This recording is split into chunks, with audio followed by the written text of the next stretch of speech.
గట్టిగానే ఫీల్ అయినట్టున్నాడు. మండుతున్నట్టుంది. ఇంతకీ ఎవరు ఫీల్ అయ్యారు? ఎవరికి మండుతుంది అనుకుంటున్నారు కదూ! ఎవరో కాదు మన దేవిశ్రీ ప్రసాద్ గారికి. ఆయనకేమైంది? బానే ఉన్నాడుగా, నీకేమైనా ఫోన్ చేసామని చెప్పాడా అంటే, నాకైతే చెప్పలేదంటే నిన్న అందరి ముందు స్టేజ్ మీదే చెప్పాడు.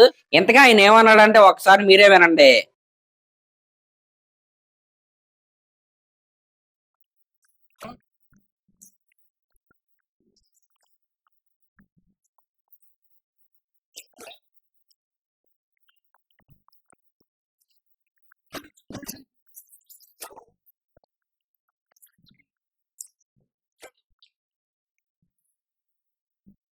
చూసారుగా, ఓపెన్ గా హీరో అల్లు అర్జున్ గారి ముందే ప్రొడ్యూసర్లకి మన దేవిశ్రీ ప్రసాద్ గారు ఎలా కౌంటర్ ఇచ్చాడు.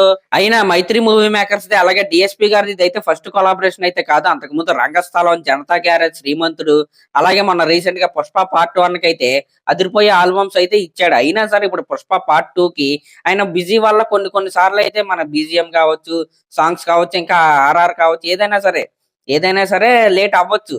కానీ వీళ్ళైతే ఆయన్ని ప్రెజర్ చేసి అయితే ఇప్పుడు పని అవ్వక వేరే మ్యూజిక్ డైరెక్టర్ అయితే పెట్టుకుని మరి ఇప్పుడు పుష్ప 2 అయితే పూర్తి చేస్తున్నారు. ఇప్పుడు మనం చూసుకుంటే పుష్ప పార్ట్ 1 ఆ రేంజ్ లో రీచ్ అవడానికి కారణం డిఎస్పీ గారి సాంగ్స్. ఇది ఎవరు ఒప్పుకున్నా ఒప్పుకోపోయినా ఇదైతే నిజం. ఇప్పుడు అలాంటి సూపర్ హిట్ ఆల్బమ్ ఇచ్చిన తర్వాత కూడా వేరే డైరెక్టర్స్ తో పని చేపించడం అనేది ఎవరికీ నచ్చదు. అదే విధంగా డిఎస్పీ కూడా నచ్చలేదు. నిన్న స్టేజ్ మీద ఇచ్చి పడేశాడు అనమాట మన ప్రొడ్యూసర్లకి అయితే. ఇంకొక మాట కూడా అన్నాడు, అదేంటో వినండి. కరెక్టే మీరు చేసింది. మనకేం కావాలన్నా మనం అడిగి తీసుకోవాలి, అడగపోతే ఎవరు ఇవ్వరు. కరెక్టే కదా బన్నీ? అది ప్రొడ్యూసర్స్ దగ్గర పేమెంట్ అయినా, స్క్రీన్ మీద వచ్చి మన క్రెడిట్ అయినా. విన్నారుగా, పుష్ప 2 కి క్రెడిట్ అయితే మన డిఎస్పీ గారి పేరే ఉంటది. సినిమా మొత్తం ఎక్కడ వేరే డైరెక్టర్స్ పేరు అయితే ఉండదు.